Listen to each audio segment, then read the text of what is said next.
Salut, c'est Marcel. Cette semaine, je suis allé dans un refuge pour des personnes sans abri. Je sais pas trop ce que je cherchais, mais je cherchais à aider, à comprendre. Mais ce qui s'est passé, c'est que j'ai écouté, vraiment écouté. Puis ça a tout changé.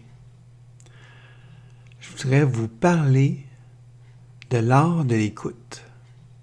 Pas juste écouter pour être poli, en attendant votre tour de parler, l'écoute qui sauve des vies. On pense qu'on écoute, mais on attend notre tour pour parler. On se prépare à répondre. On cherche à régler des problèmes. On compare notre expérience. On juge intérieurement. Il y a 30 ans, quand mon frère Guy et moi avons fait faillite, tellement de gens nous disaient « T'aurais dû faire ci, t'aurais dû faire ça, pourquoi t'as pas fait ça? » Personne nous disait « Raconte-moi comment tu te sens. » Et Guy s'est enfermé dans cette douleur-là. Au refuge, cette semaine, j'ai rencontré un homme, on va l'appeler Michel.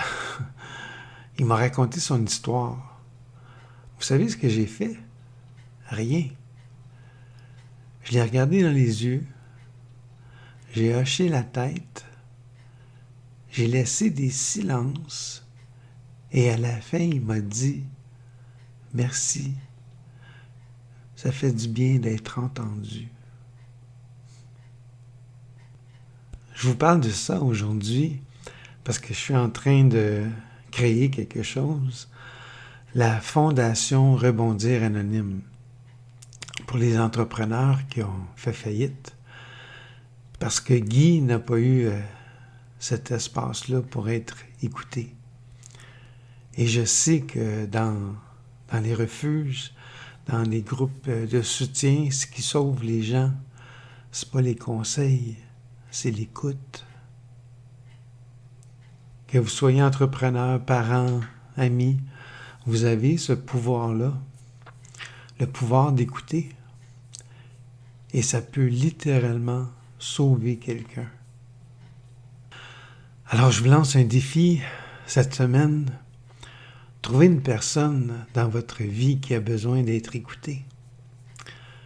Peut-être quelqu'un qui souffre, qui est isolé. Offrez-lui 20 minutes, juste 20 minutes, où vous ne faites rien d'autre qu'écouter. Vraiment écouter. Pas des conseils, pas de jugement, juste de l'écoute. Vous allez voir, quelque chose va se passer, quelque chose de profond.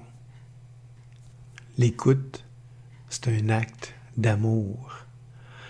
C'est dire à quelqu'un, tu existes, ta douleur compte, tu n'es pas seul. Je dédie cette capsule à mon frère Guy. Il n'y a pas eu assez d'oreilles pour lui, pour l'écouter. Mais sa mémoire m'inspire à devenir une oreille pour les autres. Merci Guy, je t'aime.